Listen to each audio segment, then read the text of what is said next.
சித்திரை நட்சத்திரக்காரங்களுக்கு இந்த பாரப வருடத்தினுடைய புத்தாண்டு பலன்கள் என்ன விதத்தில் இருக்க போகுது அப்படிங்கிறத நம்ம பார்க்குறோம். இந்த பாரப வருடம் அப்படிங்கிறது சித்திரை நட்சத்திரக்காரங்களுக்கு மிகவும் சிறப்பான ஒரு அமைப்பில் இருக்கா அப்படின்னு கேட்டால் கண்டிப்பாக நல்ல விதத்தில் தான் இருக்குது. இருந்தாலும் கவனம் வேணும்.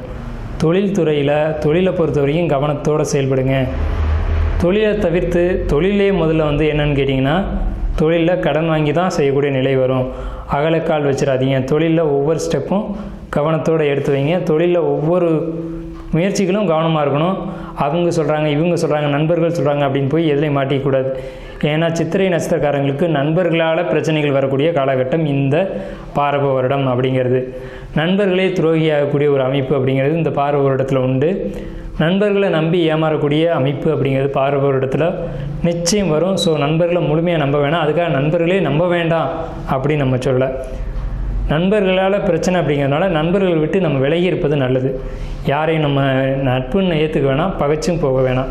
ஸோ கொஞ்சம் விலகி இருக்கிறது நல்லது அப்படின்றது தான் நம்மளுடைய அட்வைஸ். அடுத்து குலதெய்வ அனுகூலம் கண்டிப்பாக கிடைக்கும். குலதெய்வத்துக்கு கோயிலுக்கு நீங்கள் போவீங்க. குலதெய்வ ஃபங்க்ஷனில் நீங்கள் கலந்து கொள்ளக்கூடிய நிகழ்வுகள் வரும். ஸோ இதெல்லாம் ஒரு சாட்டிஸ்ஃபைடான ஒரு விஷயந்தான். உடல் நலத்தில் கண்டிப்பான முறையில் எச்சரிக்கை தேவை. என்னென்ன விஷயங்கள் அப்படின்றத நான் சொல்லிடுறேன்.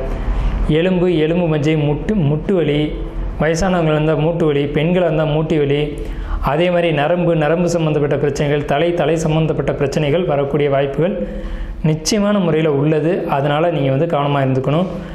இந்த சித்திரை நட்சத்திரக்காரங்க இந்த பாரப வருடத்தில் வழிபட வேண்டிய தெய்வம் அப்படிங்கிறது மதுரையில் இருக்கக்கூடிய சோழவந்தான் குருவித்துறை ஸ்ரீ சித்திர வல்லபேஸ்வரர் கோயில்.